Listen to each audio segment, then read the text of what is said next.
Hello, everybody. Welcome back to the P-LotPodcast. John here, joined once again by the main man himself, Michael. Michael, how we doing?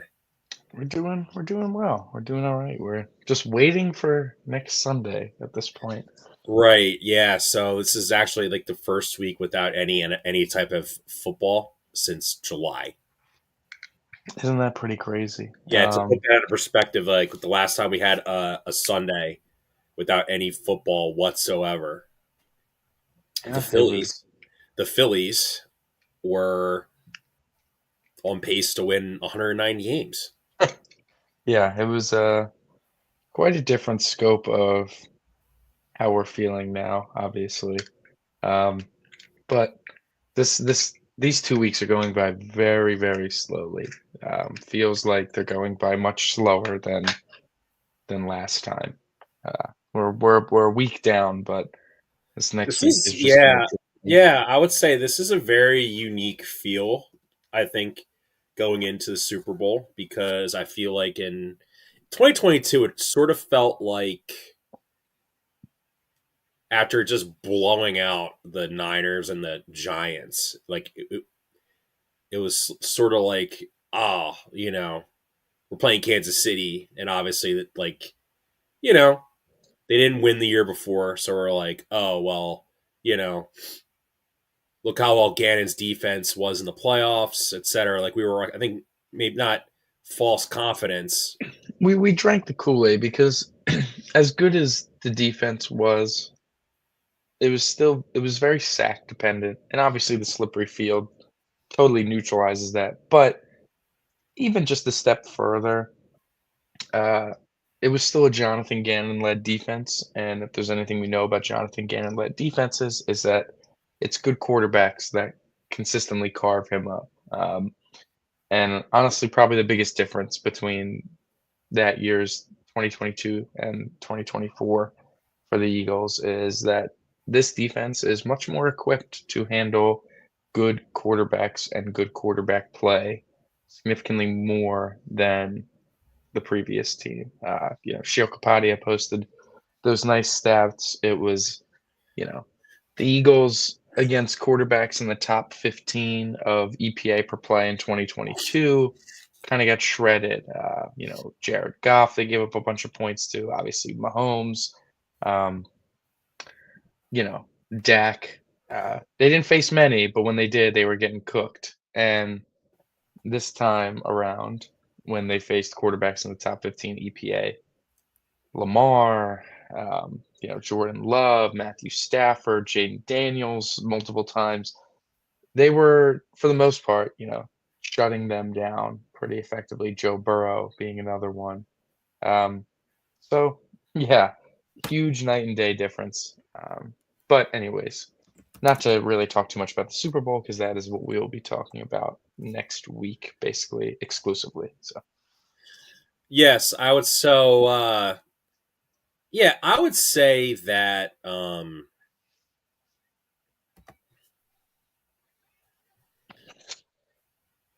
this is a very interesting time of the year. Obviously, we're not used to the Eagles playing this late in the season. So normally we're getting hyped up for playoff basketball, which Michael, at the rate the Sixers are going, don't think and that's going to be with that their health, exciting. I don't think that's a possibility. Yeah, Paul Pierce has jammed his pinky finger, and he's Paul taken George. Paul George. Sorry, I'm recovering from being sick, so my brain is Yes, a my bit brain fog. my brain is finally like functioning Yeah. properly. And Joel might never play again the rest of the season. And probably shouldn't. Let's be honest. Crazy enough, because it does feel like he's getting close. Uh, if you've seen just some of the way you look, the way he's moving around in his pregame warmups and stuff, looks like he's pretty close. Yeah, I But don't trust the obviously, Sixers. yeah, that's the big thing here. Yeah, They're gonna I've a bunch of my buddies bought one of my buddies bought like courtside tickets for oh wow, like three figures for last night's game against the Nuggets, or I think he might have gotten tickets, but It's basically, not a bad, yeah. well, tickets are dirt cheap. Yes, quite inexpensive. I mean, it's great for if you're a college student and you're just looking for something to do. Yeah, but when you're a Sixers fan, you want the Sixers to be good. Um, you know, it's not it's not a fun time. And honestly, the biggest thing that stands out with the Sixers, honestly, is that they have been playing better. They lost the tough one yesterday, but every game's been fairly competitive as of late, and they've been winning a decent bit of them. But Tyrese Maxey not being named an All-Star is probably the biggest news surrounding the team at the moment. Totally got snubbed. It seems as though all the players that did get snubbed from the All-Star game, like the biggest ones, are on teams that are not playoff caliber teams. And, I know it's the NBA. You can't make it like Major League Baseball where you require each team to have an All-Star, but statistically, Tyrese Maxey is absolutely deserving to be one. But since the Sixers are rather poor in their record department, as is the Charlotte Hornets with LaMelo Ball, as are the Atlanta Hawks with Trae Young. Since those three teams are outside of the playoff picture, that seems to be the primary focus. As like, just give the All Star nod to a player that's on a better team or exceeding expectations because that deserves more credit. And like, I don't know, I get it, but at the same time, Max is averaging like 27 points and like 6 assists. He's been shooting better. It just doesn't feel like it's right that he's not going to make it, I'm but I'm alas. gonna pull up the NBA All Star team from 2001, and I'm gonna see. I want to pull up the rosters, and I just want to see. The MVP was Allen Iverson that game. The Sixers went on to win the Eastern Conference.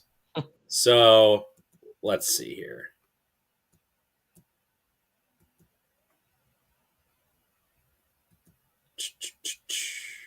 Yeah, I mean they're still doing it back then, bro. Like pretty much if you're on a good team, You're like making the All-Star team. uh well, um Antonio McDyess from the Nuggets. I'm wondering NBA standings 2001.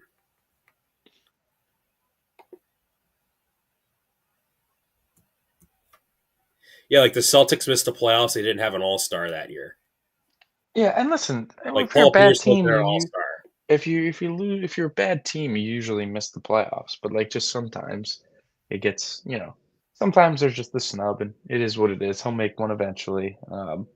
I'm surprised he didn't make it this year, but regardless, that's pretty much all that's going on relevant to the Sixers at the moment. Yeah, and like honestly, like let's be realistic. The NBA right now is probably at like the worst place. It's in a really bad place right now, and they're gonna try and milk as much as they can from like this could be LeBron's last All Star game. You know, Yeah, I mean they are having an issue um, with getting fans to buy into the way the game's played now, and you know analytics totally took over because the best way to win is to shoot threes or get shots around the rim. Those are your most efficient shots. And, the teams that do that the most are the teams that win the most and all that sort of stuff. NBA fans, I, I do think NBA fans tend to be hypocritical about it too because they're like, oh man, we miss, you know, the mid range game and going to work like that. And it's like, the players that do, people just don't, like Kevin Durant still operates that way, and no one and everyone likes to trash on Kevin Durant. Shea Gilgeous-Alexander totally operates as if in like that department, driving, getting to his spot, hitting his jumpers. He's not gonna shoot, 9 threes a game. He gets to the line and people will just complain that he's always getting the free like there are players that do it enough to, I think, grow in that regard, but the fans just, I don't know, feel like they choose to ignore it. I feel like sometimes they say they miss certain things about old basketball, but if they were to actually turn on a game from 2003 and watch it start to finish, they'd be like, "Man, this is kinda garbage." Because, the players are just a lot worse now, a lot more, you know, as in any sport, the skill level goes up as time goes on. I think that's only play. I think that complaint that you're talking about. I feel like it's a like curated take of not you. I mean, like people just say that. What Mhm. I think what people just don't want to admit is that the NBA is so over regulated and let's just say it rigged, you know, that if they want to watch something that's rigged or like fake, they'll just watch wrestling or movies or TV shows. Yeah, I think You watch it sports due to the unpredictability, and you're like, and like, I'm not even wearing a tinfoil hat when I say that, Michael. I mean, let me ask you this: as a Sixers fan, when after Sixers Celtics game 6 a couple years ago, when they missed how many calls against the yeah, it was Celtics? almost 3 times the amount of calls, 3 or 4 times bad calls the that went amount in of the calls, Celtics' favor. and the official of that game had to retire because he was, you know, making calls and Boston ties and stuff, yeah. yes, and they just swept it under the rug, and you have a former official, basic like in Tim Donaghy, talking about how it's rigged.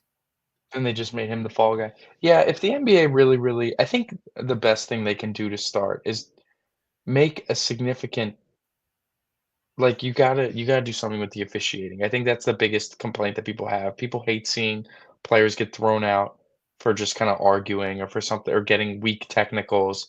Jason Tatum, as much as I dislike him, gets some of the worst technical calls in the NBA. Like, he will straight up, like he'll feel like he kinda got fouled, but he didn't get fouled, and, like, he'll just clap his hands, like, pissed, like, just like, "Damn," claps his hands, and he's gotten, like, 4 texts from that, and it's like, I that feels kinda ridiculous, there's weak texts, there's weak ejections, and if you just start, I don't know, letting the players play a little bit, and the players got to adjust to it. Letting the game be a little bit more physical, not throwing out double techs all the time, not teeing guys up for anything stupid. I think that would go a long way in fan perception of it. But it's like it feels like every time there is something good going on with the NBA, good games going on, there's some sort of officiating way to step into it, and it totally takes the luster out of all of it, and it pisses everybody off.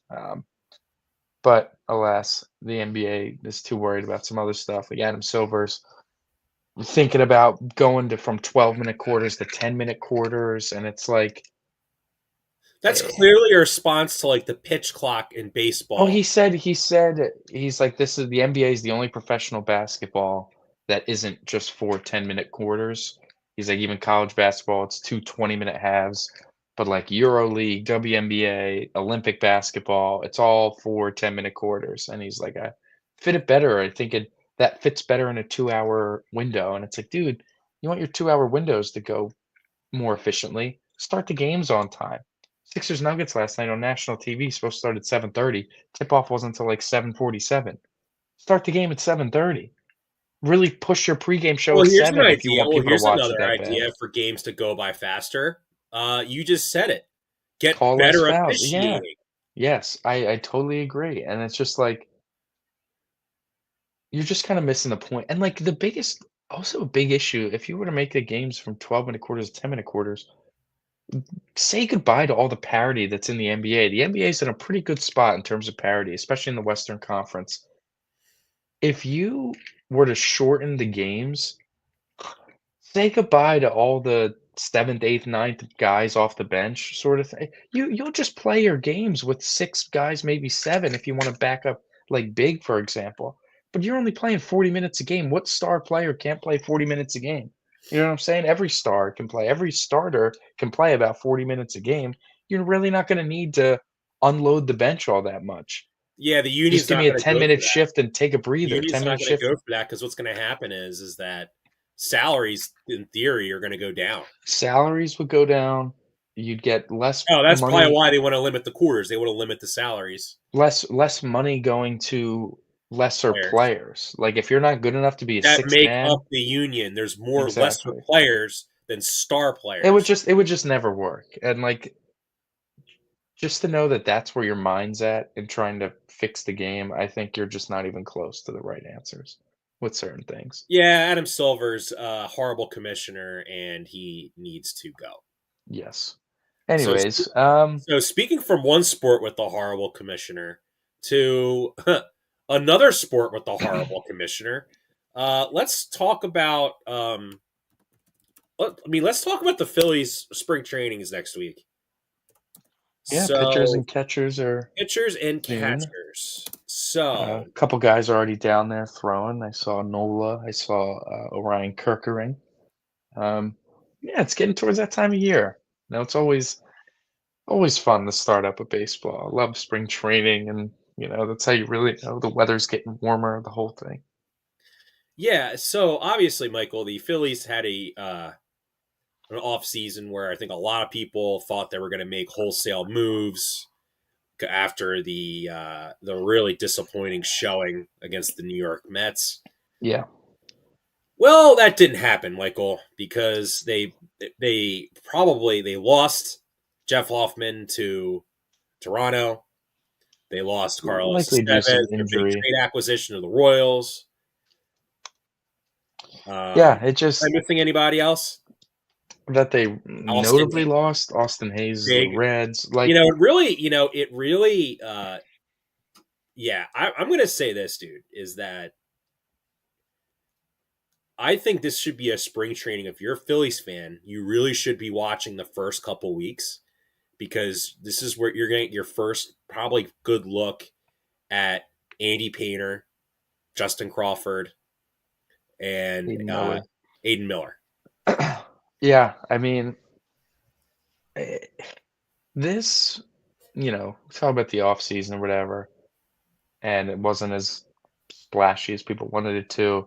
Feels like that comes in the next year or two when some money comes off the books and they got to restructure some deals if they want to keep guys, or just open up more money to spend, all that sort of stuff. Um, but yeah, this will be the early spring training. The Phillies are a very top-heavy farm. I don't think the farm is super deep, especially after like the Estevez trade. But you got four guys at the top, like you said, Painter, Miller, Crawford, and Eduardo Tait. Um, and then after that, there's definitely a bit of a drop off. So, you'll get a nice dose of them in the spring. That'll be fun. Painter is expected to be on the major league roster at some point this year.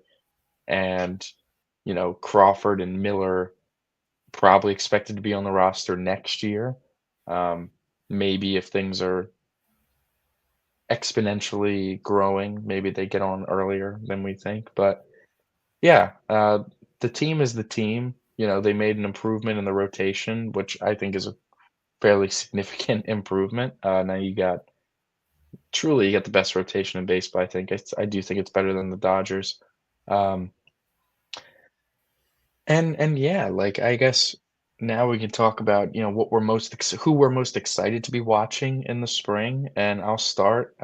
Easy one. It's the Jesus Luzardo. I'm very very excited to watch him in the spring because obviously I think he's a very talented pitcher, but also he's coming off an injury and the Phillies have tended to be pretty correct on guys with some sort of injury history in the past. They tend to bet on the right guys and they tend to hit it.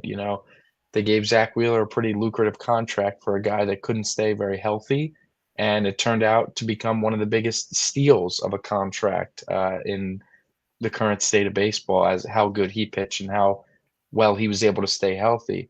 So, based off that, I trust the Phillies when they're going to get guys that have some sort of injury history, injury problems, and Luzardo is dealing with some elbow issues during last season, and if they feel as though they were comfortable enough to make that acquisition, I trust them. So I'm excited to see how he progresses through his recovery early in the spring, and excited to just see him pitch. He's an extremely talented pitcher. There's a huge reason why the 2023 Marlins made the playoffs, and I think can be an enormous asset to this year's Phillies team.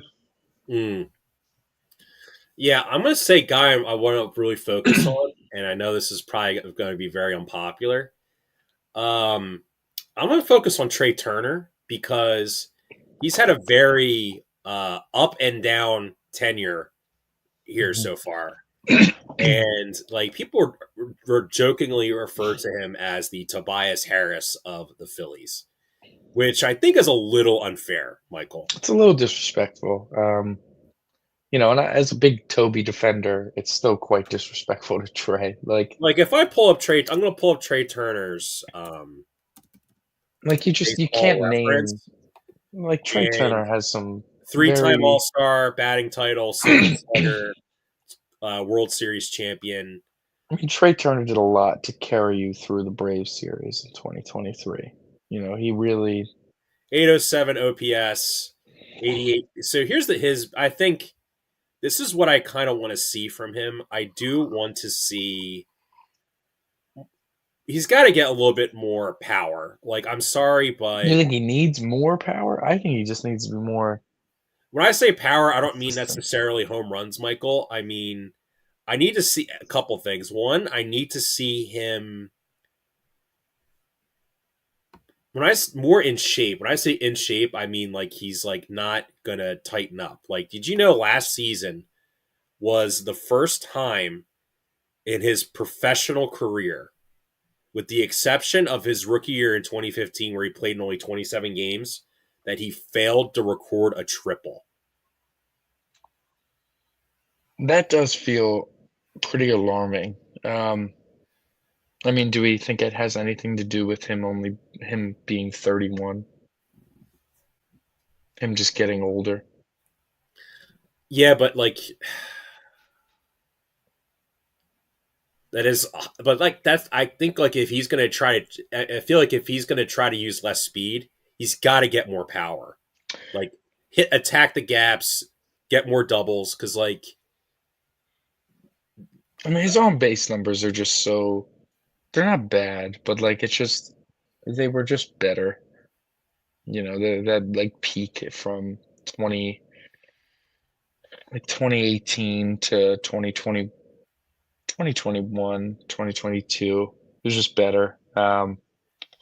Listen, he needs to just be more consistent. He needs to be a guy that you can rely upon more when, when things matter. I need, it's a team full of streaky hitters. Obviously, we know this pretty well at this point, but he's a guy that when he what made Trey Turner so appealing and so good throughout his career is that even when he was slumping, his legs were such an asset that it was like, okay, Trey hasn't hit a homer or many doubles in a while, but he's so fast that even, he's beating out weak ground balls.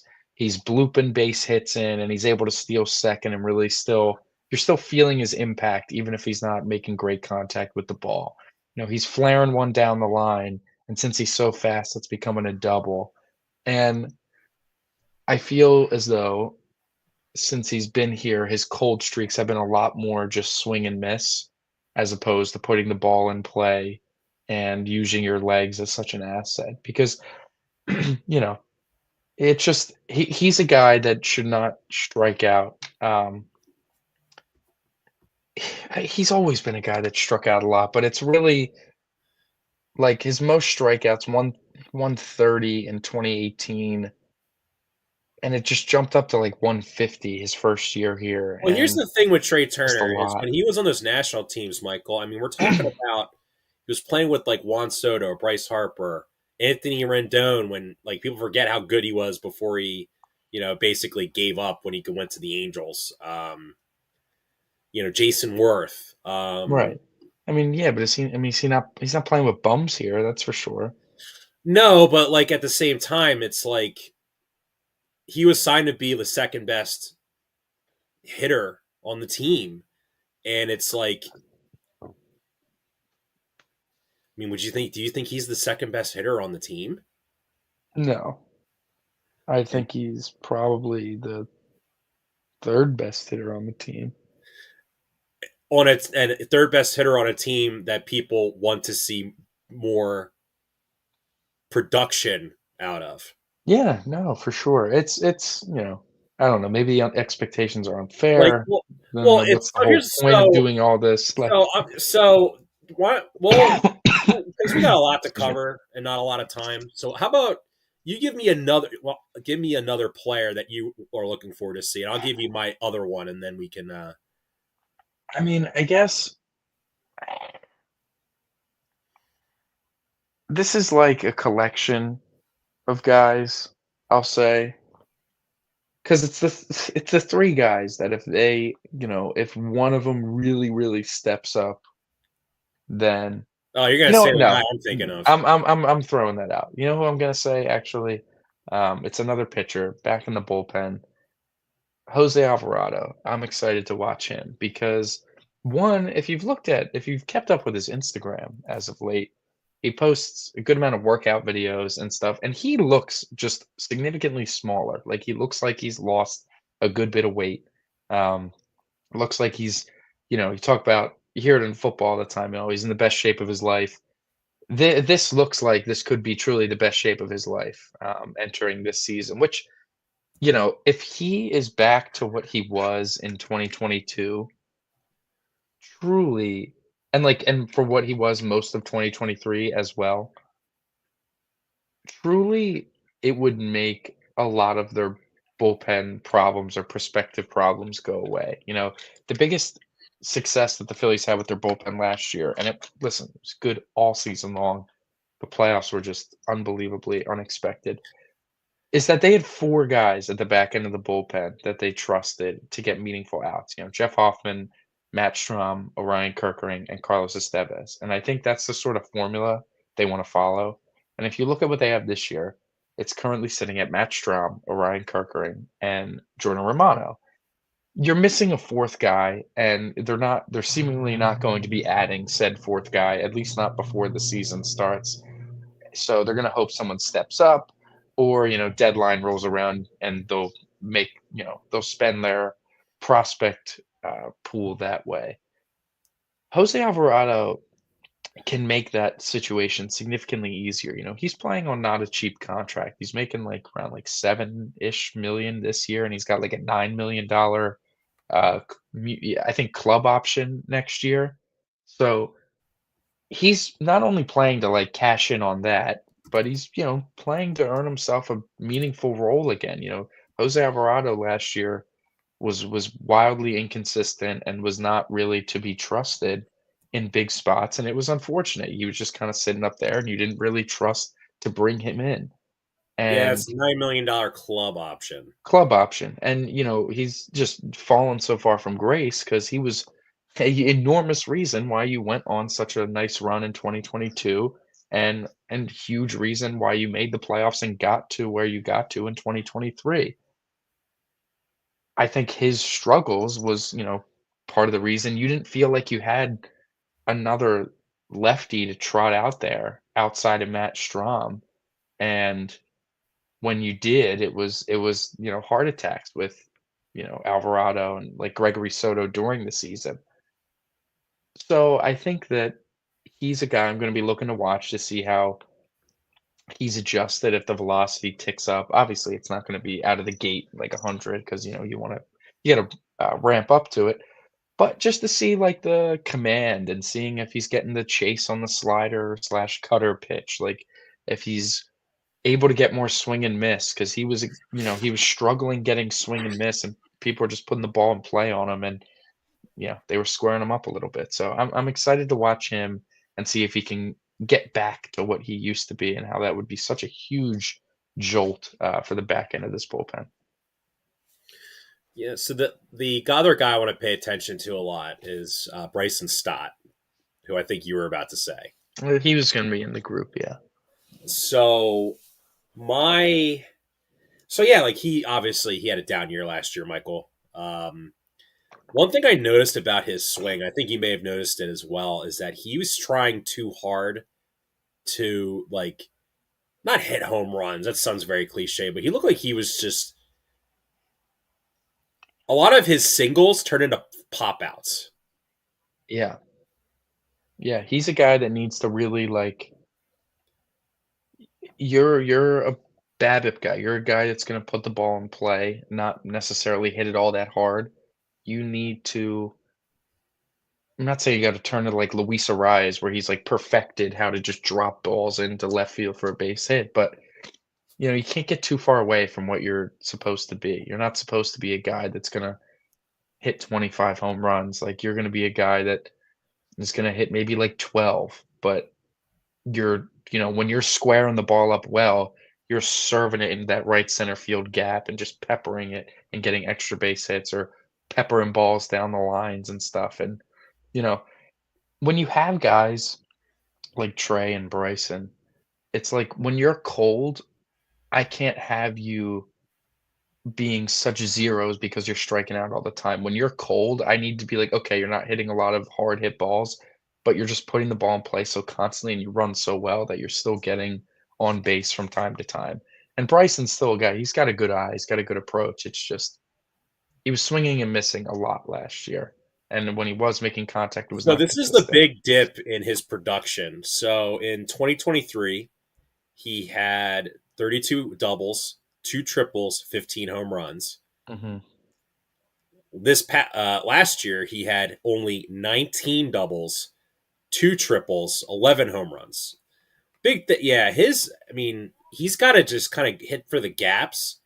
And I don't know if it was Kevin Long trying to like unlock his swing or being like, oh, we think you can do better. Or I don't Mhm. know what was going on with him. Like, Mhm. personally, I think he needs to probably put on, like, if you hear Bryson Stott has put on 15 pounds of muscle in preparation for the 2025 MLB season, Yeah. you're going to be like, John, what's his over on doubles? We're going to hammer his over on doubles.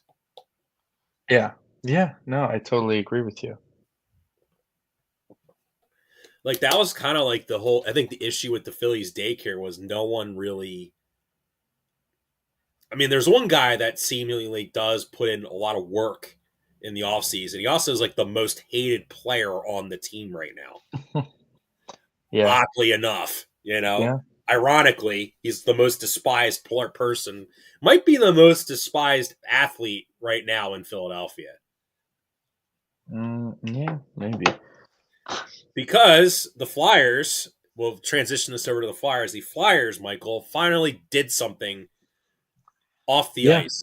They made a And trade. they They announced Gritty's corner to make. Yeah. No, I'm kidding. I'm No, kidding. they made a trade. They made a big trade, Michael. It's not Big just big any trade, trade. big trade. I don't think this is like a needle moving type of big trade, but it's a trade that shows some sort of direction. To me, it shows that they have some sort of plan. The biggest issue that we had with the front office was that it was like the way they were They don't do operating. anything. They were operating as if they didn't know what they wanted to do, and they were still evaluating all their talent, and it's like, how do you not know what most of these guys are at this point?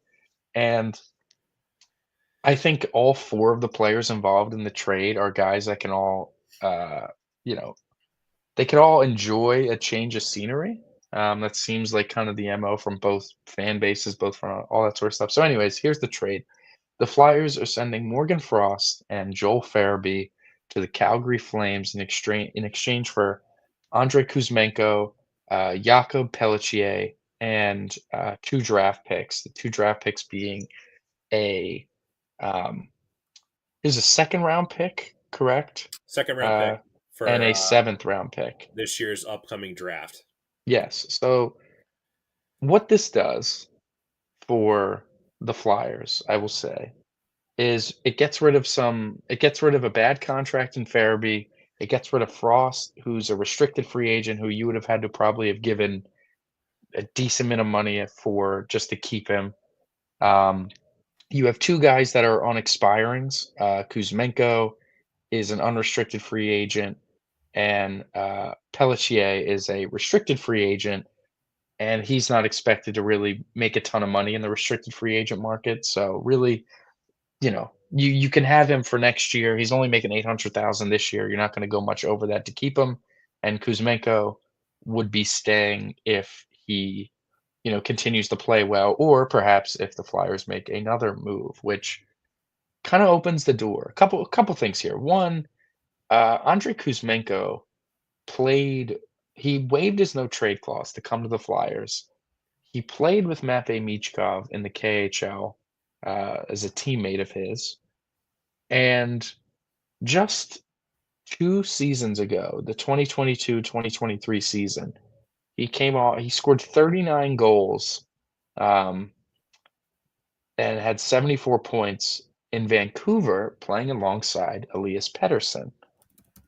You can connect the dots any way you want, a guy that's been named available from Vancouver, Pettersson, 26-year-old center who's got 7 years left on his deal, but things are kind of a meltdown for the Canucks. That, there's salaries that match up that the Flyers can have to offer to Vancouver, who's still kinda trying to compete at the moment, that you can make some moves and make it work if you get creative. My point in all this is whether it's Pettersson or whether it's somebody, it really opens the door that for this trade deadline and the upcoming offseason, the Flyers have a lot more money cleared up. The cap is going to increase, and they have a lot of draft capital that can be traded. And I think that this next, we're in February now, the next, 6 months or so, 5, 6 months, uh, the Flyers should be making some pretty big moves towards this rebuild on bringing in some strong talent to go alongside with, what they kinda have already built out at this point. And I think that this offseason is a huge opportunity for it. You got like 6 or 7 draft picks in the first 2 rounds in this upcoming draft. You simply cannot make all those draft selections. That would be a Michael, what's the total general waste of consensus of this resources. trade? I think around the NHL, the Flyers get ripped off. The general consensus around the trade is that not that the Flyers got ripped off, but it was like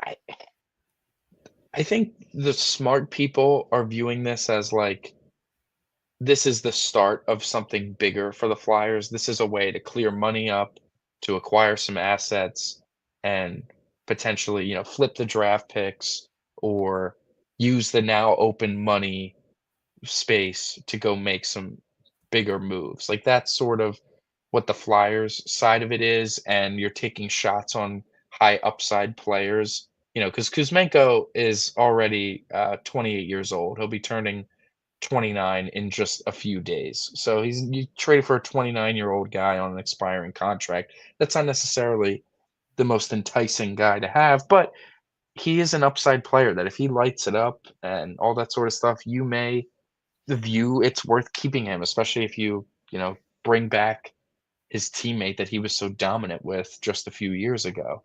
Um, Well, I also think too, Michael, that I think the guy that won it in this a lot was Pelletier because yeah, look, we see what the Flyers have done another in some upside guy.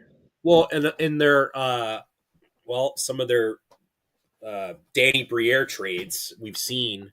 Is that Danny Briere didn't make this trade, but he was the assistant GM, obviously. And they Hmm. trade Claude Giroux to Florida. The guy that got thrown in was Owen Tippett. Everyone was kind of Yeah, like, "Oh, it's the draft pick that's going to be the big one." Who this Owen Tippett guy is just like a third, fourth liner at best. And we both have our opinions on him, but you know, I think he's he's making a probably pretty penny at the moment, and he's he's just getting not paid a lot worth of it. money, but at the same time, he has, and from what people thought he was to what he's kind of exceeded what you thought he was. I mean, I would say that the way the team treated him and giving him that contract is that I think they thought they'd be getting more out of him for sure. I mean, he's having a down year, but like, let's be realistic. I think that's Like, just what he is, though. I don't think it's a down year. I think he's just this kind of player. Like, they want him to be a 35 goal scorer because of the hard shot and he's so fast. But he's a guy that's really going to be a 23 to 25. His first two full seasons in he's only Philadelphia, 25 years 27 old. That's goals. crazy. Yeah, first two seasons in Philadelphia, 27 goals, 28 goals, and he's on pace for like 24 goals at the moment. And it's like, I need, you know, he's making a lot of money to just score 25 goals in a season, and he's not going to get a big assist numbers either. So, he a 50-point player that Well, you're maybe paying when as they much as start you're getting paying more him. talent, he might his goal number maybe more playmakers. Maybe. I mean, I think, I think he is what he is at this point. And Well, we'll see. We'll see what happens with the shakeup too. I mean, yeah, because he's a guy that could potentially be moved because of his salary to match up. He could be a guy that goes back to Vancouver if you sort of make that that's move for interesting. Pedersen. Well, let's I saw so people like draw. long term flyer moves. Like let's I don't let's just pretend Elias Peterson is gonna, even though the Canucks hate each other's guts at the moment. Things are not going peachy over Yes. in the Great White North on the West Coast in Vancouver. There's really two other guys who I strongly believe, one a little bit more than the other, that's going to definitely be moved before the trade deadline. I think you know who I'm referring to, the two guys, Scott Lawton and Rasmus Ristolainen. Yeah, I saw people when talking about a Pedersen trade, it was like Tippett and Ristolainen. Those contracts match up pretty nicely. Um, I wouldn't be so sure that they're gonna trade Scott Lawton, because when, uh, Dan Hilferty sent out the season ticket holder increase in prices, they mentioned players, they mentioned young players and veterans, and for example, Joel Farabee and Morgan Frost were not mentioned in the message to the fans. Scott Lawton was mentioned as like a veteran that they currently have.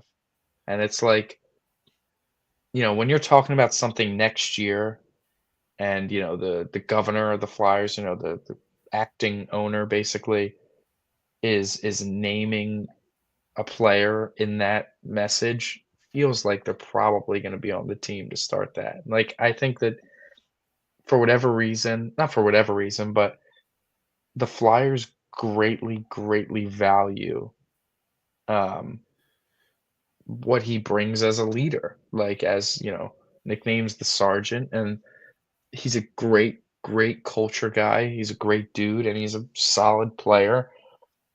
I think that he would be better fit to be traded because I think you could get a nice return for a guy like Scott Lawton who, you know, for what your window is, I don't think he's gonna be as productive by the time you're going to be ready to compete, but he would be very, very beneficial for a team that's in the playoff picture currently, looking for some stronger depth to push them over the top and some penalty kill guys and, a good leader, veteran in that locker room. I think that he could be extremely beneficial to those guys or to those teams, and I think, you might get a first round pick out of it, but the Flyers don't seem very keen on um, making that sort of move at the moment. So feels like he'll be staying. Ristolainen, though, I think you're right. I think he's a guy that, not to say like hopefully he gets traded, but kind of do. Like the whole point in the big Ristolainen contract, once you realize, okay, this team's not actually ready to win,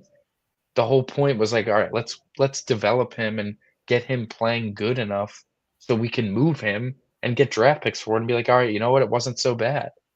But he's at that point, and you're just hoping the Flyers aren't sitting there like, "Well, he's pretty good. I don't wanna get rid of him." And it's like, dude, that was the whole point of making him good was to get rid of Well, yeah, I him. mean, here's I had another thought too, Michael. The Flyers have this like Oh, weird. Briere's talking right now, I didn't realize. Oh, he's talking to the media. Talking to the media, says, they'll get a chance to evaluate, Kuzmenko, and they hope a fresh Oh, start helps Pelletier. breaking news, Michael. Oh, this is great. This Yeah. is great. The Um, Flyers have recalled defenseman Emil oh, Andre. yeah, yeah, He is yeah. out of He's out of hell. Siberia, aka Lehigh Valley. Yeah. Thank God.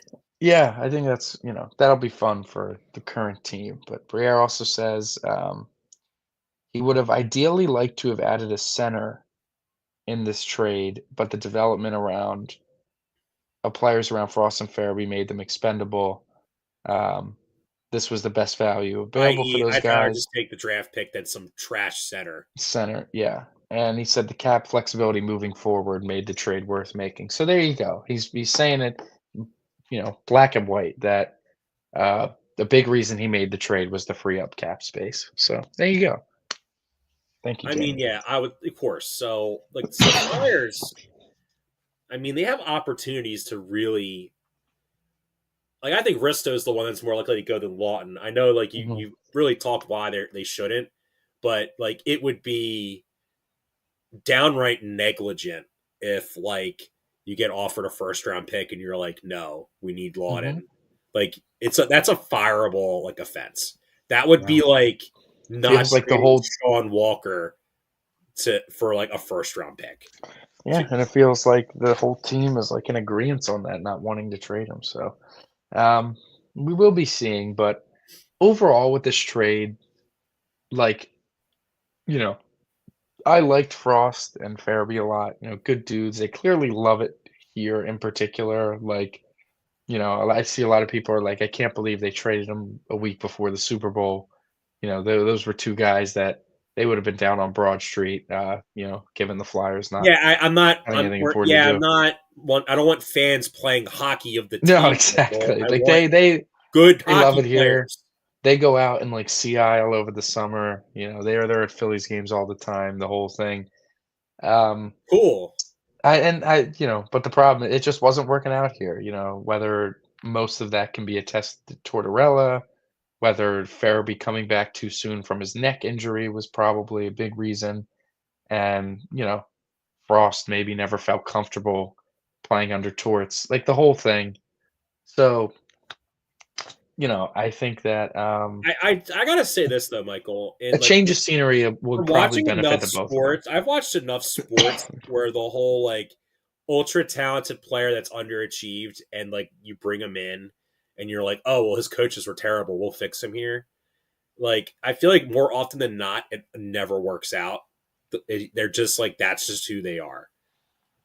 Yeah, it gets to a point where Like they might Morgan just Frost be is just going to be a 45 to 50 point player.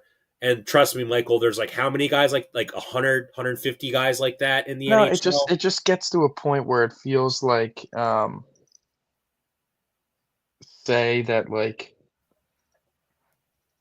when you're in Calgary in the situation they're in, it's like, oh, maybe we get the most out of them. But yeah, sometimes like the coach just totally kills whatever player was in there.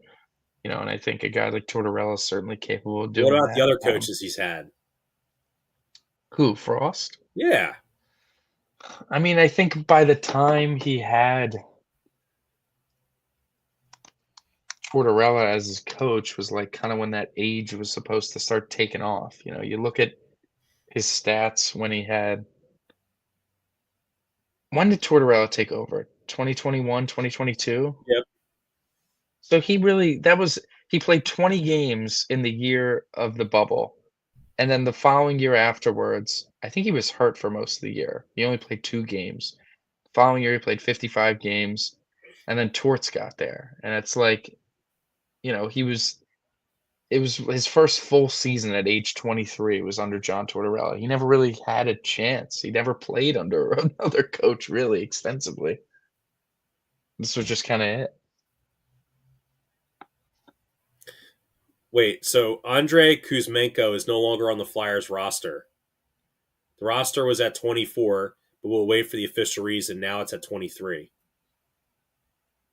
I won't, that's a bit shocking. Doesn't I don't know. We will be seeing. But overall, I like that. I like that this is a direction, at least. This is a direction, and that's all you Yeah, can really it's. ask for. I agree. I still think there's going to be more moves to come, though. Yeah, I think this is like this opens the door to making more moves. But anyways, on to football. A lot of Just stuff going on in football, Michael. I mean, we got the senior. before yeah, before we get into the Super Bowl, um, Justin Tucker. Justin Tucker, Hall of Fame caliber kicker, is currently facing a world of crap. That number originally started as 6 massage therapists accusing him of wildly inappropriate sexual behavior, has now jumped to 10. He's been banned from multiple spa parlors in the Baltimore area. He is The allegations are very detailed and very gross. Um, yeah, this is just about as bad as Deshaun Watson, just not as many women. So it's all, the allegations have started. It's all allegations at this point. However, they're very detailed and they're very like, specific. Do you know what's bizarre? You know what I find very odd about this situation, Michael?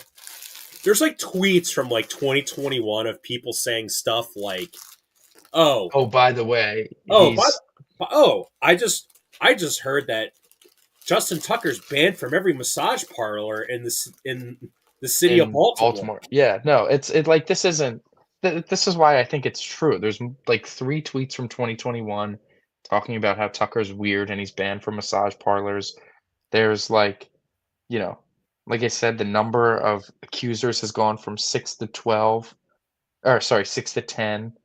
Um, there's a memo from 2015 that says, "I blank at this time no longer feel comfortable working on Justin Tucker. He has made it a point to expose his genitals to me, untucking the drapes, regardless of how many times I re-drape him and tell him he's messing it up. He has done so in our most recent appointment. This is back in May of 2015. Additionally, his most recent appointment, he made a point to run his fingers along my inner thigh after moving away, putting my arm, all pretty gross stuff.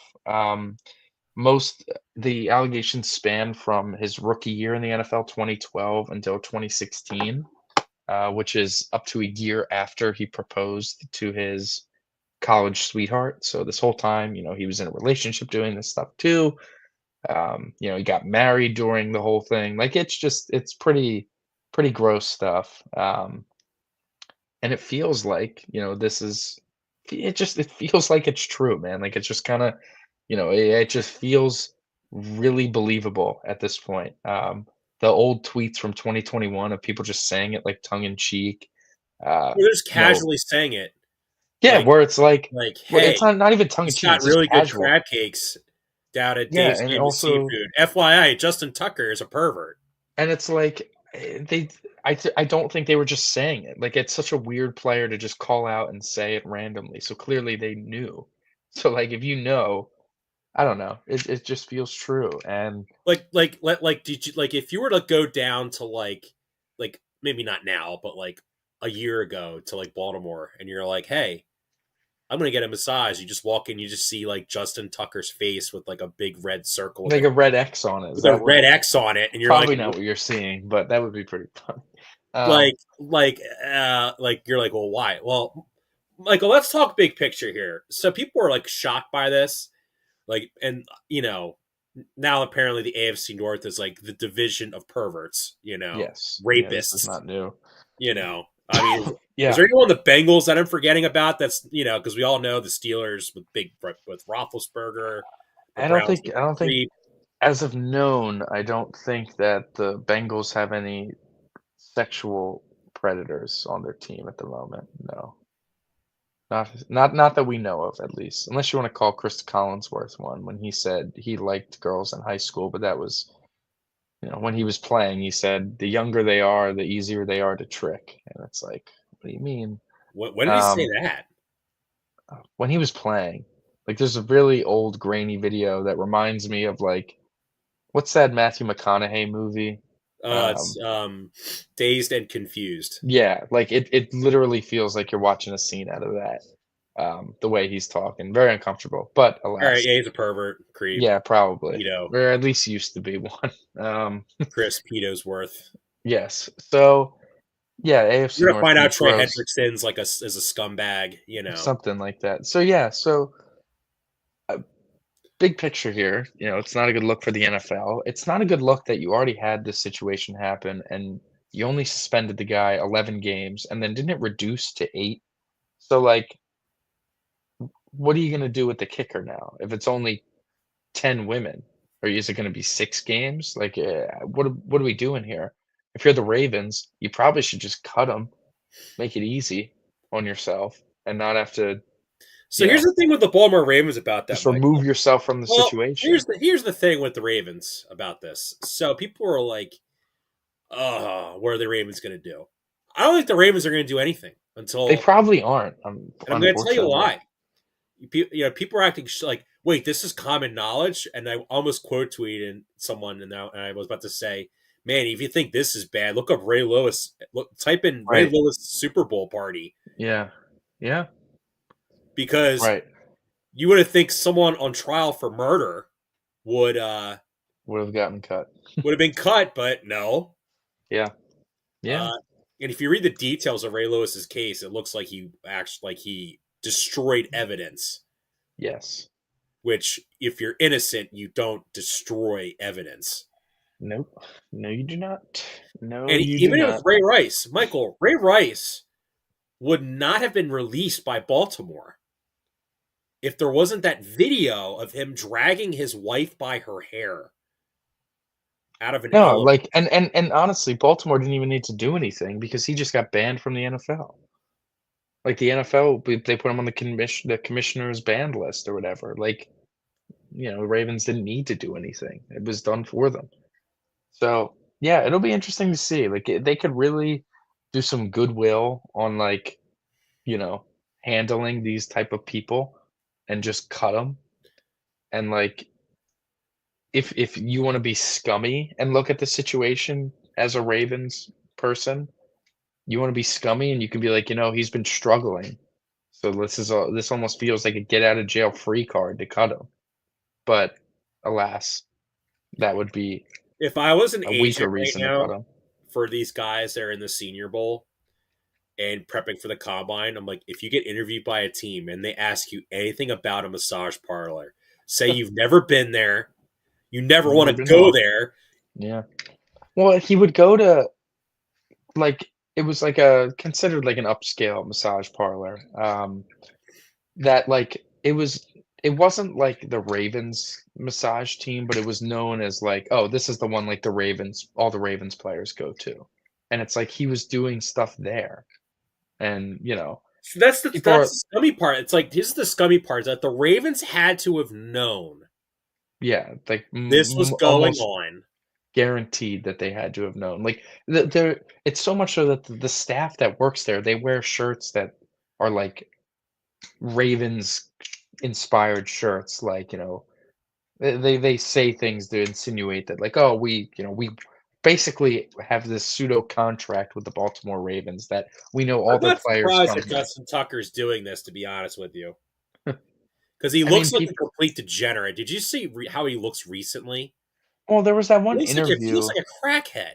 what was that one interview that was from, like, December, um, it might have been after the Eagles game, I don't remember, where he looked shaken up, like, he looked like he was, like you said, like, he looked like he was off some sort of drug, he looked like he hadn't slept in days, and people speculate that maybe he had gotten word of that accusations were being made against him, and the news story was gonna be getting published, and, like, he was just told, "Alright, you just gotta be quiet for now," and it's like, maybe that was weighing in on him, and he had to take questions about his play on the field, but he couldn't stop thinking about the fact that his career was flashing before his eyes, that sort of thing. So And not just that too. Now the NFL is like, cool.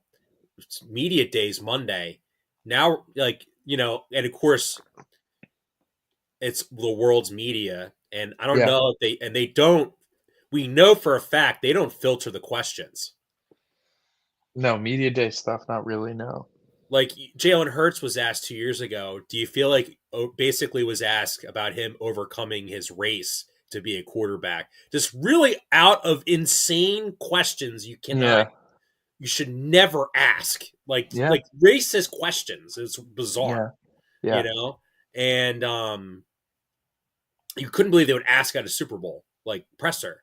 So what if someone's gonna like someone's gonna ask someone like they might ask Mahomes, "Hey Pat, have you you know They're gonna ask his did you know Justin Tucker was a pervert?" or ask Travis Kelsey, when you threw the kicking equipment out of the way, is it because you knew that he was a freak? And like that's remember that when he's warming up, he like went over, grabbed his kicking tee, and kicked the balls away. Did you know that he was a like, yeah, maybe. But yeah, definitely, I thought definitely not the story I think the NFL wanted to always be a part of. But Yeah, the NFL never wants anything to try to look overtake bad the on the Super game, Bowl.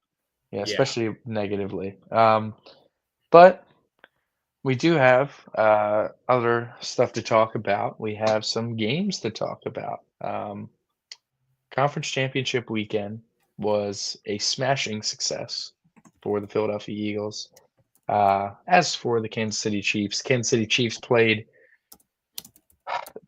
probably like the same exact game they've played against the Buffalo Bills every year in the postseason since since Allen and Mahomes have been kind of running the show in the AFC. So let's start with the AFC.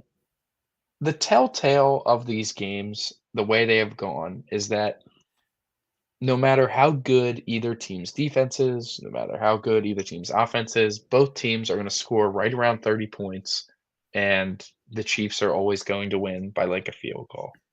And it happened again.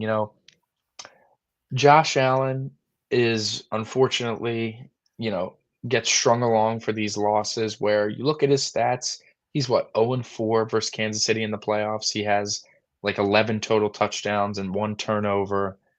He plays well in these games. He does. He makes good plays. He makes good decisions. He doesn't force, turnovers and whatnot. He kind of got bailed out early in that game as he threw a couple of dropped interceptions, but locked in and played a fairly good game the rest of the way. It just didn't matter because it'll always come down to a couple drives at the end of a game. And if you can't execute, or if you have a missed blocking assignment, or if you can't get out the blocking assignment because it's too loud in the stadium, you just, things are just not going to go your way. You go from last year where you get that game at home and you feel pretty confident about it, and your kicker misses a game tying field goal at the end. But then this time rolls around, you have failed tush pushes, which is unbelievable. You tried to run a With tush a push six like foot 4 six times. quarterback. Yeah, you tried to run it like 4 times and you couldn't succeed on like 3 of them. And granted, one was kind of shady, maybe a bad spot, but it's like you need to be able to like get his big body over the first down marker pretty confidently. That's And coaching. yeah, that's just you want to run that play, you need to practice it more, and you clearly don't practice it enough because it just he's way too big, and your offensive line isn't that weak up front to be able to not get a push. Not saying that it's got to be as executed as well as the Eagles is, but man, it was almost frustrating watching it. Like you guys seriously can't get the yard or half a yard that you need in these spots. So, you turn it over on downs there, you get another opportunity on 4th and 5, and you miss, Spags draws up the blitz. That's what he does. And big third downs, big fourth downs when he wants to get off the field, he draws up. some sort of creative blitz, sending guys you don't expect to be coming, sending guys on one side, disguising the blitz however it is, but you know it's coming.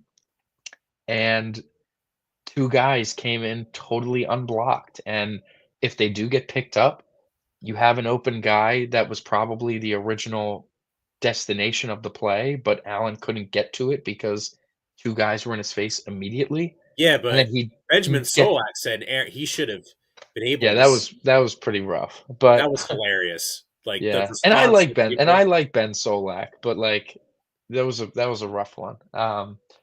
But he was still able to get off a pretty ridiculous throw, and you're watching Dalton Kincaid he's looking as if it's coming straight to him, but it's not, and he reacts late. There's no one out there besides him, and he dives, and he dove and still probably should have caught it, and he dropped it. And then you need to get a stop to give yourself even another opportunity.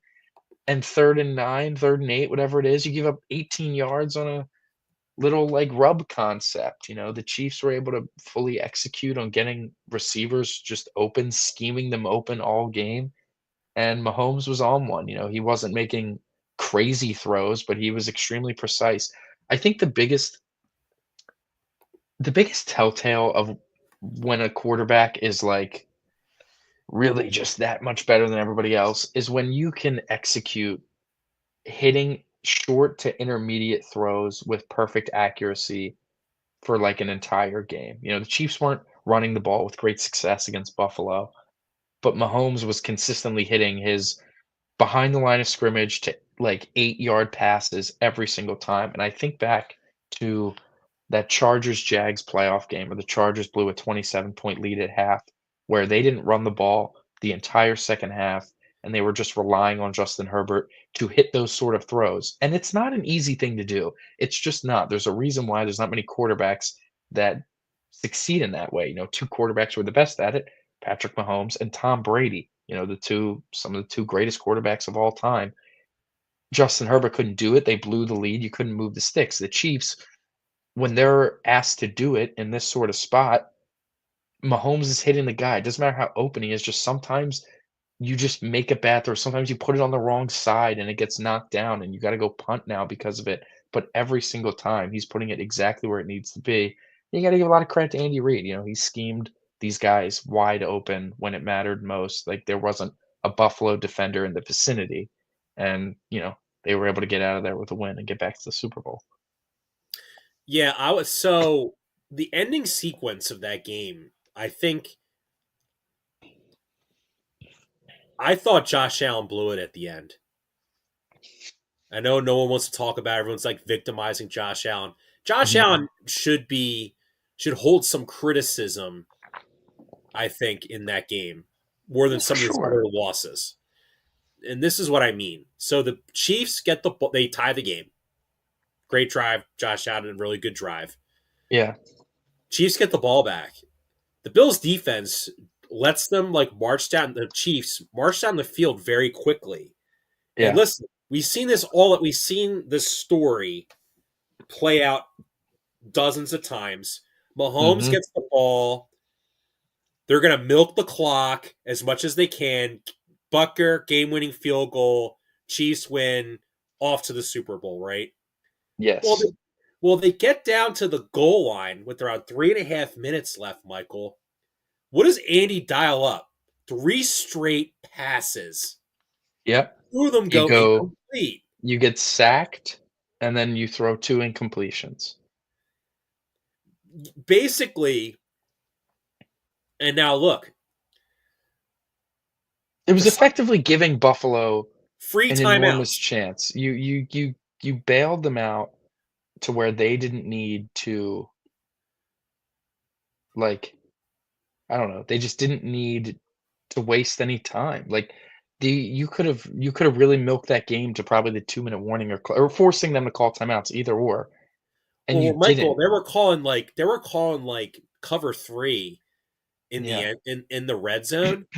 Why don't you give it to Kareem Hunt? He just breaks five tackles or swing past to Just Samaje just Perine. something, and you didn't, Something and not like, hey, we're gonna like basically like it was sort of like it looks like they were going to try to force it to Kelsey, and they Hmm. just quadruple covered him, and Mahomes kind of just didn't have anywhere to throw the ball. But So even then, it's like, okay, you're Buffalo. What do you draw up? First down. Let's go to Ty Johnson. Like, not James Cook, who, we've been a big proponent, you especially, of how ridiculous some of it is. James Cook, who, by the way, had 13 carries for 85 yards, 6.5 yards a carry. Longest one was 33 yards. Clearly broke some runs. You look at Ty Johnson, he had 5 carries for 20 yards before, excuse me, before his last run, which 1st and 10 on the gotta have it drive that matters the most, he loses a yard. What are you doing? Why is it not James Cook? How could it possibly be Ty Johnson in that spot? that's Joe Brady. It just doesn't make sense to me. And then you get bailed out because Josh Allen scrambles for a first down, incomplete to Shakir, incomplete to Samuel. You get half of it to Cooper, and then the infamous fourth down. They dialed up the blitz and they got through. I do think. Which, by the way, Go the ahead. blitz they dialed, this is where like the difference I think between the Mahomes and Allen is that Mahomes, obviously, being his getting his doctorate at Andy Reid University, Yes. he knows how to call the shift at the line. Was it just too loud? Then you couldn't get through the shift? I saw No, some I think former Josh players Allen just kind of folded. just didn't see it. I think he saw the his fiance, the clip with him, her, and Michael B. Jordan, and was no, I'm just kidding. Yeah, People are making fun of him for that now. So now it's like he yeah, loses, everyone's going to make fun of him now after just praising him yeah. for the last 5 months. Right. No, but I think it's Michael. Like Josh Allen was like the sixth overall pick in the draft because he was accused of not being able to read defenses. Now, is he able to read defenses now? Sure, Absolutely. sure. But at the same time, Yeah. it's sort of like, you know, when you're like in those kind of situations, like you look at Mhm. the Chiefs. Are the Chiefs wide receivers better than the Bills? Like I would say they're kind of even. But but Yeah. what The do the receivers Chiefs themselves. but what do the Chiefs possess on offense that the Bills just don't? It's that they have a Hall of Fame tight end. And Mahomes is so good at, I don't know, he doesn't really get in those fourth down situations all that often, to be entirely Yeah. honest with you. But Yeah. but they never put themselves in that situation. That's where Mhm. it's like, to me, 3.5 minutes, all 3 of your timeouts. First, like basically, it was like the Bills psyched themselves out. It should have been like, yes, finally, we have the ball last. We never get the ball last in the playoffs against these a-holes. Now is our No, chance. even when you thought you did, 13 seconds was still too Meanwhile, much time. it's this is what it is, and I I'm sure you've probably are like agree with me. Sean McDermott's never going to beat Andy Reid in the playoffs. It's never going to happen. It's never going to happen. Why? Because Andy Reid fired Sean McDermott when he was here. Mhm. He clearly didn't think he was good enough to work for him I mean, at the time, yeah, I'm at the sure. time, right? So at some point, if you're Buffalo, when does it occur to you, like, okay, we're never going to win the Super Bowl with Sean McDermott? I mean, it's probably like he's probably not going anywhere until they miss the playoffs. It'll be like Andy when he was here, where it's like they just can't get over that hump. Yeah, They but just they're can't never beat going Kansas to. I City. mean, Michael, they just, it's to me, I mean, do you think Andy was never gonna go back to a Super Bowl with the Eagles if he never left? I think that was a little bit of there was some extenuating circumstances, though. There was, but I think it's a very similar Like the Bills aspect. roster is just not good enough either. No, and that's why it was so impressive, Allen got them this far, and it was, you were in the game. The game was there to be won.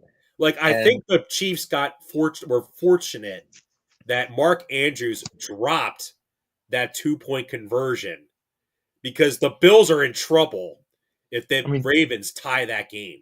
do you think? Did you think the Ravens had a better shot to beat Kansas City? I think it was this. Yes. I feel like the same thing would have happened. I feel like we would have watched like the same You don't game. think Derrick Henry they don't because that's what screwed this is what screwed the Bills. They weren't leaning on Cook enough. Yes. Yeah, I think every Like, time well, I watched them blow teams out where they're like James Cook, James Cook, James Cook. I think that it takes a learning curve, and I think they're not It's a learning. learning curve. I'm serious. You look at How many? Buffalo. It's like Michael. Look The at Baltimore definition of last year. insanity Baltimore is doing the Baltimore would have same beat thing over and over again and expecting a different result. Baltimore would have beat Kansas City last year had they had run the ball, but they didn't. It takes a learning curve. Maybe they But I would have feel got him this this is time the around. difference though between John Harbaugh and McDermott is I feel like Harbaugh, as much as we love ripping him, as much as fun as it is, Yeah. right? As fun as ripping him, I think he would have had the idea of telling Todd Monken, "Hey, we think that if we can run the counter and they just run past Derek, he's just gonna house one where he's gonna just start steamrolling him because this is different than the first time we played these guys." I don't disagree with you. I I don't know. Like I look at how that game unfolded and it just all felt it all felt the same. And I sometimes you're right. Like I don't know how you're supposed to prevent it. And I guess they could have just given the ball to Cook more. But when it got to a point where like you failed the fourth down, went down, and then you tied it again. Like it just like it totally was there. It totally was there to be had. And man, it was James just Cook, this is James Cook on the Bills this season, Michael. Yeah, I got his these are his regular season stats. mhm, 207 carries, 1,009 yards, 16 touchdowns, tied for most in the NFL. mhm. Ray I mean, Davis had 113 carries. I'm going to pull up Ty Johnson. Ty Johnson had 41 carries. Michael, to me, I mean, Joe Brady was considered a candidate in this head coaching cycle. Let's just say what is. He's just a mid offensive coordinator. I think he deserves credit for how the team performed this season, and I think there's still room to get better. I don't know, it just feels like they weren't all hands on deck, and I think you gotta be all hands on deck when it comes time for the playoffs At to what roll point does around. well, like my thing is this? At what Like, my point point do is, you like, just Saquon will get 30 carries on Sunday if he needs to get 30 carries. Like, it's if it needs to happen, it's going to happen. And yeah? That's my point. I don't think Buffalo operated in that same way. Not that I think you need to just totally ignore Ty Johnson and, Well, no, you've been Ray resting Davis, James Cook for the playoffs because you've been blowing and the. you just didn't unleash him. Like, it's like Ray Davis had a great game against Baltimore. I just feel like you could have just let Cook go. Let him go. If he's gonna have 18, 20 carries, he's gonna have 18, 20 carries. But to only have 13 and he was running it so well, it feels like you wasted those 5 carries with Ty Johnson, just didn't need to happen. Cook would have been fine. Yeah, it's very I don't know, it's very frustrating. And another thing, the Chiefs missed 2 two-point conversions before like they when they, were down 21-10 and they score a touchdown at the end of the first half, they go for 2 and don't get it. And not to say, "Oh, you should have kicked the extra point," but you went for 2 twice and you didn't get it either time. Where you get it once, the whole complexion of the game is different. You get it once, you know, let's say you make it 21-18. then you score a touchdown, and now you're up 25-21. Chiefs score a touchdown to take the lead 29-25. You score a touchdown, you're back on top, and that field goal you allow only ties the game against you.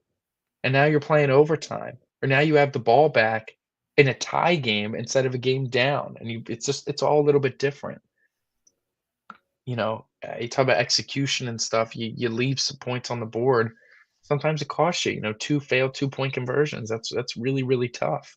Coulda really swung some momentum in your favor, and then you allow the only one the Chiefs try. Chiefs have only gone for 2, like, 4 times all season, and they didn't convert one and except against you, so anyways, just it feels like I've watched that same exact game 3 times before. It was the same, Yeah, it all felt the The same. Bills are like Sean McDermott's the NFL Doc Rivers. He is. He is. Maybe.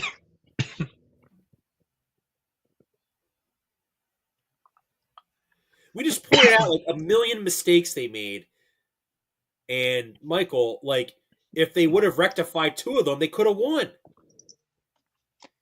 That's how these games go. I know it's But how these games go. they always go the But they same keep way. screwing up this. It's like every year they screw something up. It's like I they're don't not I don't tight. think they're gonna fire McDermott until they miss the playoffs. No, I Mm, agree with you. Or if they are one and done in the playoffs, because at some point, if yeah. you're the Bills, do you think to yourself after watching like the Ben Johnson presser, and you're thinking to yourself, "Geez, man, My what point if is, like, Ben Johnson want to come coach the Bills?" maybe. At this point, it's hard to find what's better out there at the moment.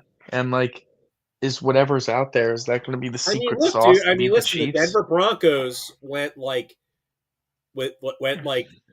13 years of Elway never winning a Super Bowl.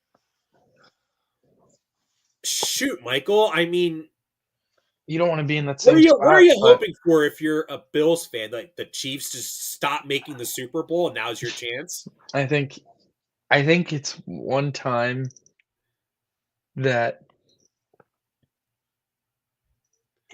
you're just gonna need the bounce to go your way. You look at This is my point. you look at how the No, this is my Chiefs have point. lost, Andy Reid botched the clock.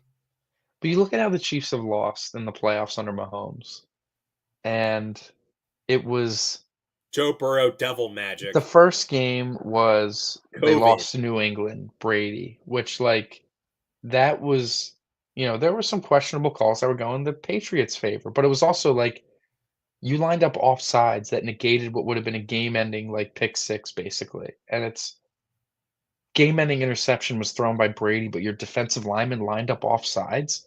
That shit It, can and the Chiefs don't do that anymore. Like, that was the Chiefs being inexperienced in their early stages of being good, that they weren't ready to be some dynasty yet, so they made the stupid mistakes like that. Second time around was they lost the Super Bowl, their whole team got COVID, okay. Third time around, they lose to Cincinnati in the conference championship game.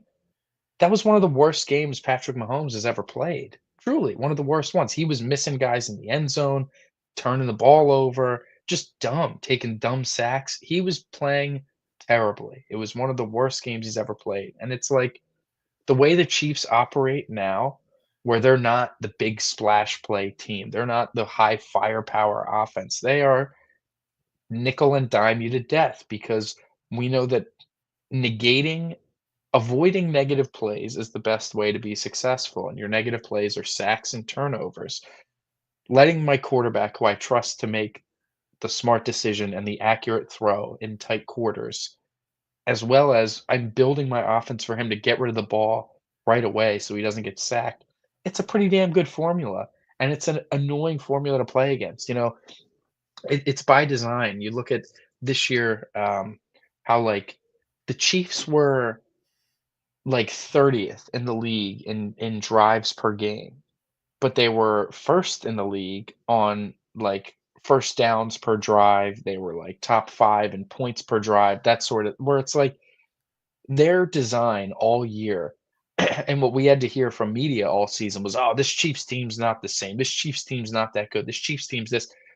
Their MO on how they wanted to be playing was that style of football, that ugly, slug it out. We're going to minimize the amount of possessions because we know that our players are going to succeed and execute at the end of games, and your players aren't. And it's exactly what they did all season.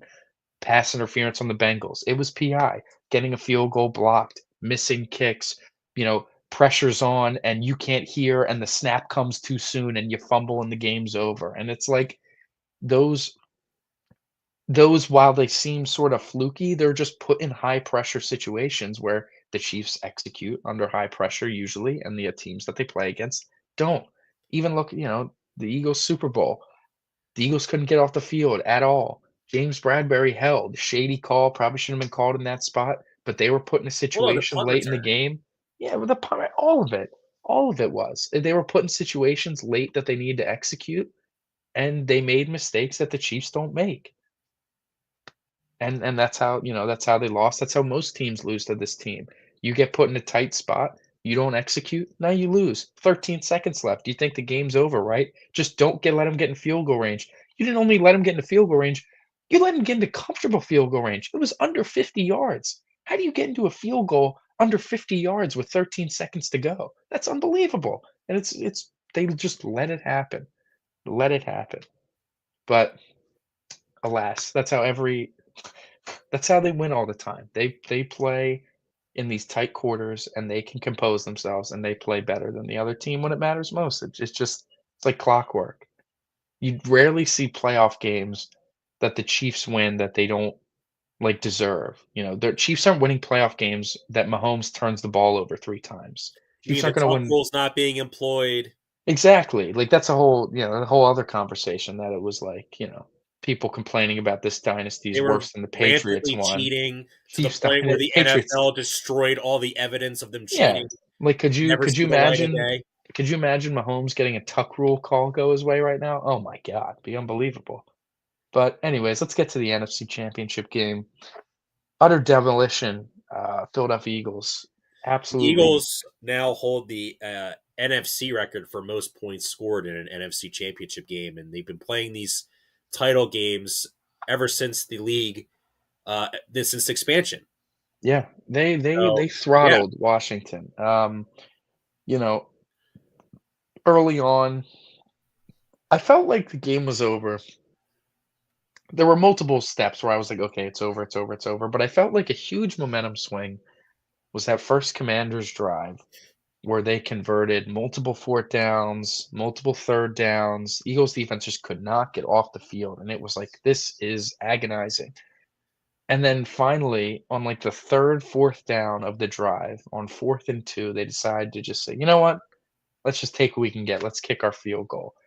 And it's like, that felt like such a win in my book. It was like, "Oh, after so all that, you're only here's what I taking find 3 interesting points." about that. It was the 18 play Like, first drive, 50-yard drive, and like, yeah. teams normally script their first 10, 15 plays. So it might let's just pretend let's just say that the Commanders script their first 15 plays. Mhm. Well, that last series was a, three and out, right? Kick the field goal. It's like they didn't know how to adjust. Like Well, it's just fourth and two, you just call a play where like, all right, Jaden, if it's not available there, um, run. run for it. Like you've And done the entire season. And you did it earlier on the drive. It was the same thing, but obviously they don't get it. It was the epitome of what the Eagles are, which are they are explosive plays, and they are very rare because they are explosive play heavy with a run first, run heavy offense, and that's just a testament to, the offensive line creating a seam and Saquon Barkley being such a great home run hitter, his ability to turn a good game Very into Barry Sanders a ish. massive game, yeah, and, 18 plays, 50 yards, 7 minutes, and you only get a field goal out of it on a disappointing decision to kick it on 4th and 2, and then the Eagles go 1 play, 60-yard Saquon touchdown. It was like, okay, that felt like the big boys coming out to play. Then the Commanders, they're trying to move the ball again. Then you get the fumble, first turnover. It's like, oh wow.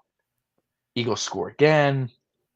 Commanders go for the fake punt, you know, all that. It was a fake punt, but you still only got a field goal out of it. And it was like, okay, not the You end got of a the fake world punt, but here. you didn't go for on 4th and 2. Right. And it's just like they felt inconsistent. Then when the game was probably the closest the game was into the Michael, the game balance, is rigged for the Eagles. it was, yeah, exactly. When it was 14-12 and it was 4th and 5 at midfield, and the Eagles decided to go for it, and they dialed up the go ball to A.J. Brown on Marshawn Lattimore, who could not guard him one-on-one, and it's interesting. You watch, like, the first drive that was an actual drive, not the one play Saquon touchdown. The Eagles, one of the first plays, they tried to hit Brown on a slant, get him going, and Marshawn Lattimore was all over it. He forced the PBU. He knew it was coming basically, ran the route better, knocked the ball out. Great defense, great coverage.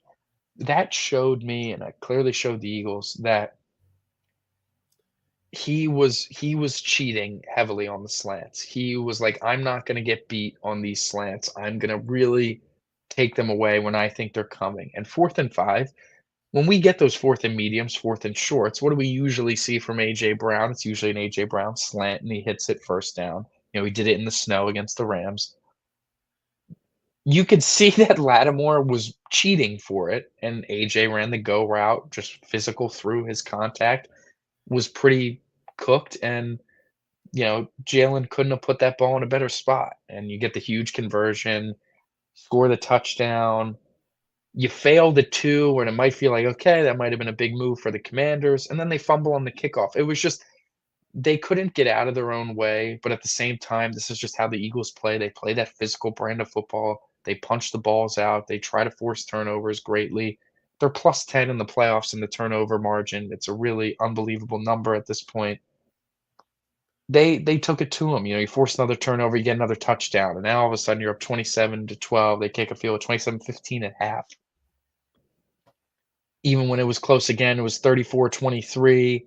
What happens? Fumble. Anytime the Commanders felt like they were getting close or there was a glimmer of hope, the Eagles would either have some big dagger play on offense or they would force a turnover on defense.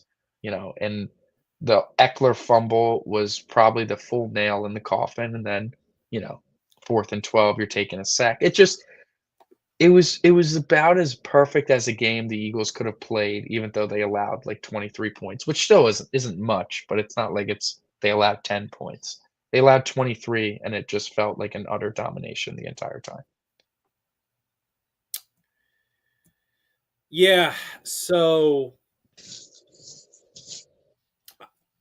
I will say this. You looked at everyone talked about how great of a coach Dan Quinn is. I think Dan Quinn's a good coach, but He's fine. and how Cliff Kingsbury, wanted to focus. All the talk on with Kingsbury was focus on the Eagles, not worried about a head coaching job. Michael, he basically took the game plan he ran against the Lions and ran it almost the exact same one against the Eagles, as if the Eagles didn't watch what they were doing. Because I've never seen a quarterback almost get intercepted 3 times from a designed screen pass. Yeah, the Eagles were very much ready for their quick passing game and the screens, and they were all over it. They were not letting those screens They weren't letting those screens kill him. Terry McLaurin took the screen to the house against Detroit, and they weren't letting something like that occur. And I was impressed because those are hard plays to stop. Those are plays that if you gamble wrong or you miss that initial tackle, that's a big play going against you. So they were aggressive, they were physical, and they were blowing them up every single time.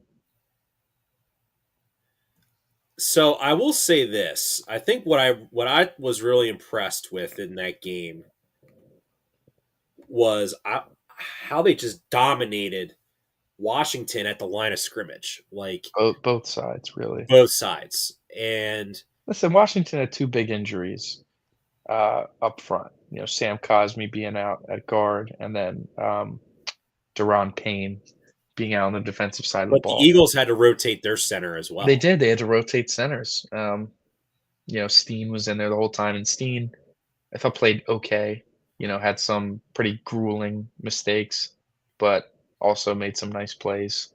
Um, you know, the way that Dickerson and Jurgens both battled respectively was pretty impressive. Even though I felt, you know, Dickerson was clearly a few times confused at the center position, but Jurgens going in there with a bad back was very impressive. Could not be easy to play with back spasms like that, especially center. So yeah. I was kind of reading about like watched a video like biggest mismatches in conference championship history, Hmm. and this was considered one of them.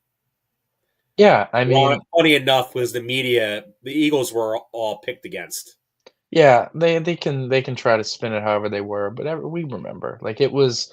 I don't know. They're just playing such good football, and Commanders and the Eagles still. You know, Jalen Hurts. I don't know. And like Jalen Hurts obviously cooked the shit. I mean, he was incredible on Sunday. He was very accurate, very decisive, um, very smart as he always is with getting to the right checks.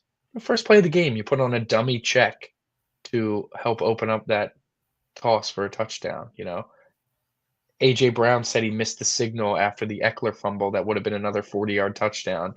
Um, he said, you know, Jalen called something that I didn't see, and it's like, you know, that's the sort of stuff that not that's like, oh, you need to obviously you need to clean that up, but like Jalen is calling touchdowns from the line of scrimmage pretty consistently at this point.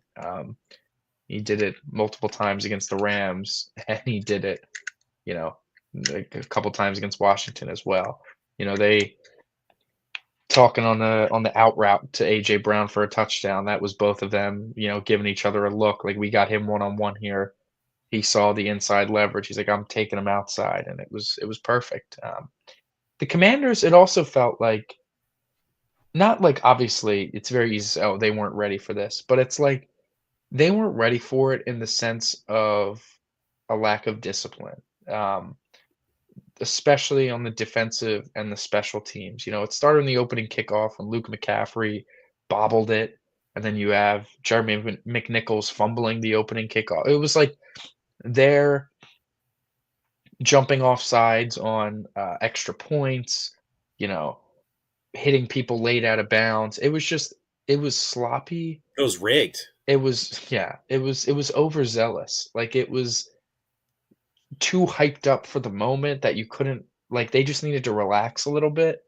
And I think a lot of that falls on, you know, coaching, the guys not being ready or, you know, realizing things were getting out of hand and instead of like Well, having a I'll say voice to this: I lock was them reading in. about the Washington media in reaction to this loss, and the guy that's blamed that they wanted everyone just wants to blame is their defensive coordinator What, for saying we're gonna hit Jalen like a running back? I mean, Ryan Walters.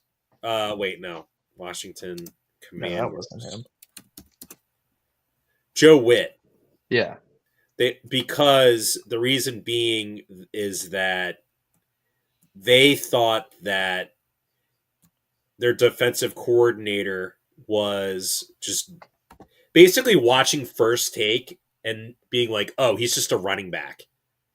Jalen Hurts, that is. Yeah. And clearly, the amount they were just being cooked in the passing game, Mhm.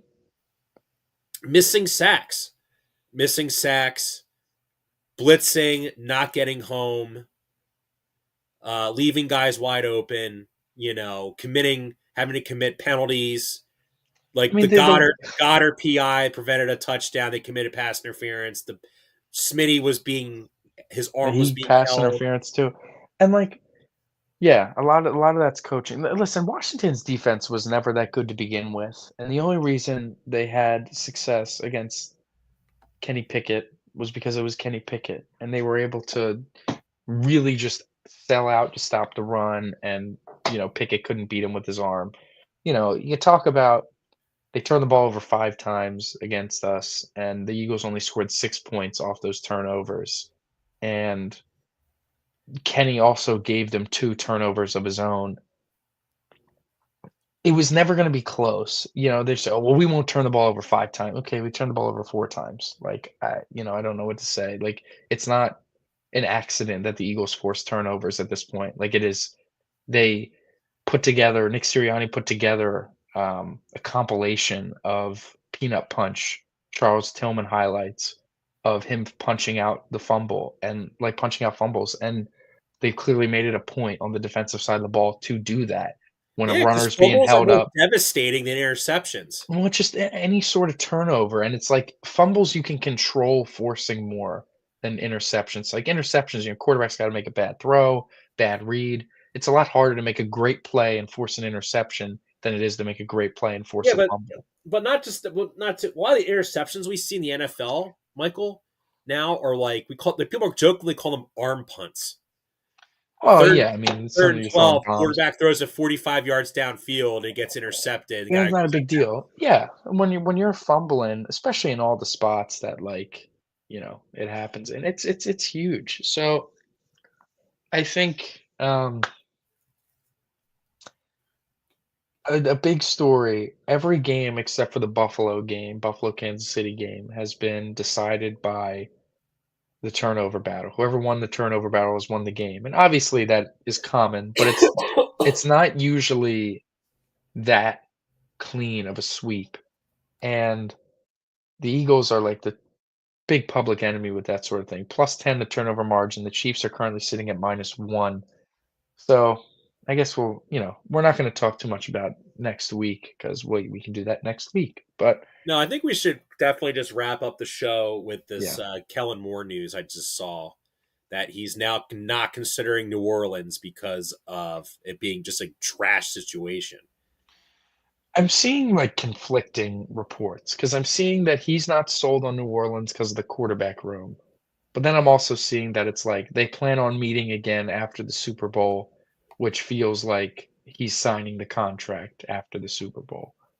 And it's all but decided. So I'm not really sure which report to believe. If he goes to the Saints, it's because he was just wanting to get a head coaching job as soon as possible because he clearly that is a bad situation to be in. It's a bad quarterback room. It's a bad cap situation. It's just not, you know, you can stick around for another year and I'm sure a better situation will open up and you might have an opportunity to go hit one of those as opposed to, you know, going New Orleans for however long. So, if he really wants it, he'll take it. If he's not sold, I don't think he should take it, honestly, and leave the Saints out. You're not leaving them out to dry. They gotta make a decision. They couldn't get on the same page with Mike McCarthy, you know, who clearly wants to still coach. So it'll be interesting to Yeah, see. I found interesting is that Mike McCarthy only made $1 million more per year than Kellen Moore, That is interesting. Um, that is quite that is which quite is interesting. probably why Kellen Moore didn't want anything to do with the Cowboys because they probably offered him. Not much more than what he's making now. Yeah, Yeah. I think what was to go back to that Commander game, and I get this involves Kellen Moore heavily, is like we were jokingly saying, "Oh, was Kellen Moore is he just saving stuff for the playoffs? Haha, like definitely not. The team's just frustrating." But then he broke out like 4 things that we hadn't seen all season. Handing the ball off on end arounds to Dallas Goedert, the little pop passes to Devontae Smith, and it's like, wow. I was blown away. I was so unexpected. There were cool breakdowns on those plays too because the way they align, Barkley is aligned to where he would be if he's taking a handoff, he's going to a certain direction. That direction's being overloaded by Commanders defenders. They're blitzing that side. They're trying to contain that side, and the Eagles are just going the other way with it, and it worked. Devonta Smith got 2 nice gains on it. Goddard got a couple nice gains on his carries, and it was like, Dallas Goedert hadn't had a run all his career except for one lateral screen pass. This he had 2 rushes in the NFC Championship game for, like, 15 yards, and it's like, not saying, "Oh, where was that all year?" But, like, clearly Kellen has stuff that he's been holding on to until now, so honestly, I'm expecting the Super Bowl to see a couple things that we hadn't seen all year. Yeah, I agree. I also think Not too a what I ton, found, just a few. and I also too, I just want to maybe just before we go about the Commander game as well is that like with the news that Brandon Graham's going to try to push to Mhm. play in the Super Bowl. Yeah, I think that's going to be good with keeping some of the guys that are fresh, but man, like the Georgia Bulldogs on defense, Jordan yeah. Davis, Jalen Carter, Nolan Smith. It's just I'm trying to think about them from 2022. Man, like this defense just feels a lot better. It is And I know better. we think of it negatively because of the Super Bowl, but it's kind of the truth. No, it's better, and it's like, not that the la again, we talked about it earlier, not that the last defense was bad, but they couldn't hang against good quarterbacks, and they were extremely sack dependent, and if they weren't getting sacks, they were susceptible to getting beat, and, like, Slay and Bradbury had a great year. Blankenship, you know, wasn't really playing, and I think Blankenship is better than Epps. I don't think Epps is bad, but, like, I don't know, I think Blankenship's better. I think this version of CJ Gardner-Johnson is a lot better as well, and your linebackers are a lot better. TJ Edwards had a great year that year, but his Super Bowl might have been the worst game of his career. But, Zach Bond's playing at an all-pro level, and, you were giving regular snaps to Linval Joseph and Ndamukong Suh They on basically your shadow benched Jordan Davis in Yeah, 2022. and, like, Jordan Davis couldn't really play. Like, he was too out of shape as a rookie that he couldn't really even be on the field, and was on the field for some of the worst plays of the game down the stretch. But you're playing Sue and Joseph, like, legitimate snaps. Your defensive line has gotten significantly younger, more explosive, quicker, and it's like night and day, when you go from Fletcher Cox, who is still good, but it's not what Jalen Carter is. And Milton Williams was there, but he's gotten so much better now. Javon Hargrave was getting absolutely thrashed in the run game, was getting easily eaten up every single time. And you have guys like Moro Jomo are going to have a bigger impact than what Ndamukong Suh was doing in that Super Bowl. And, Nolan Smith screaming off the edge at 100 miles an hour is gonna be more dangerous than, like, Robert Quinn, for example. Right.